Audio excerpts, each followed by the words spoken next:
Assalamualaikum Pak Dimas. Waalaikumsalam. Pak Dimas, masalah untuk menarik minat belajar siswa di sekolah. Menurut Pak Dimas, media pembelajaran apa yang kira-kira cocok untuk kita terapkan untuk supaya menarik minat belajar siswa di sekolah? Oke. Terkait media pembelajaran inovatif ya, sebenarnya itu pembelajaran itu ada banyak.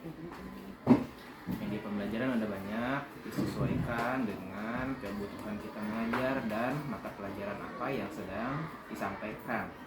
Misalnya seperti pembelajaran IPS. Nah, di pembelajaran IPS tidak hanya medianya itu berupa gambar, tapi sebagai guru kita bisa berinovasi dengan media yang lain, seperti membuat teka-teki silang ataupun puzzle mengenai misalnya negara-negara di kawasan ASEAN.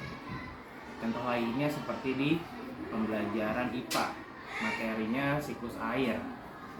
Nah, anak ataupun kita bisa membuat medianya bisa dari video, bisa dari slide PowerPoint, ataupun kita membuat alat peraga sendiri guna menarik minat siswa untuk belajar gitu.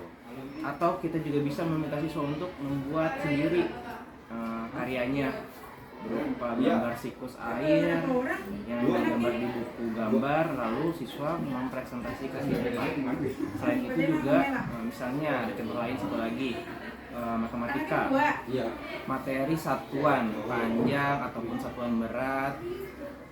Kita juga bisa membuat tangga nada yang dari kardus. Kita buat sedemikian kreatifnya, dihiasi agar siswa itu tertarik dengan matematika, karena banyak beranggapan matematika itu sulit, tidak menyenangkan, terus bikin pusing. Dengan media yang kita buat diharapkan siswa suka gitu dengan materi atau pelajaran yang kita ajarkan, seperti itu. Jadi kita harus kreatif dalam membuat alat peraga, media pembelajaran. Ya, jadi nggak hanya yang berasal dari teknologi aja, yang berasal dari media yang ada di sekitar kita pun bisa kita manfaatkan untuk membuat media pembelajaran inovatif. Terkait materi Pak Dimas, siswa kita kan rendah ya, nilai HOTS-nya ya. Kira-kira model pembelajaran apa yang cocok diterapkan di kelas ya untuk meningkatkan nilai HOTS siswa ya? Ya. Model pembelajaran yang berbasis seperti itu kan yang saya pahami itu ada 3 macam. Ada yang PJBL atau Project Based Learning, ada PBL Problem Based Learning, dan satu lagi adalah Discovery Learning. Nah, di sekolah kita dikarenakan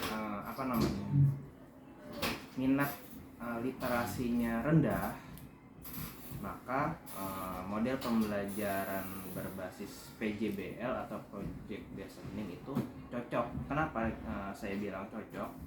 Karena kita sebagai guru itu membuat masalah-masalah akan materi yang kita ajarkan. Nah, di siswa mencari solusi dan menghasilkan produk. Nah, itu akan lebih mudah diingat oleh siswa. Nah, produknya seperti apa? Tidak hanya berupa barang ataupun alat-alat yang kayak misalkan senter atau membuat tata surya, tidak seperti itu. Tapi contohnya seperti membuat rangkuman ataupun resume dari hasil materi yang mereka baca, atau membuat peta konsep, itu juga termasuk ke dalam PJBL. Kalau menurut Pak Dimas, lebih yang mana nih, PJBL atau PBL yang lebih tepatnya kira-kira untuk diterapkan di HOTS? Kita kan harus memilih gitu.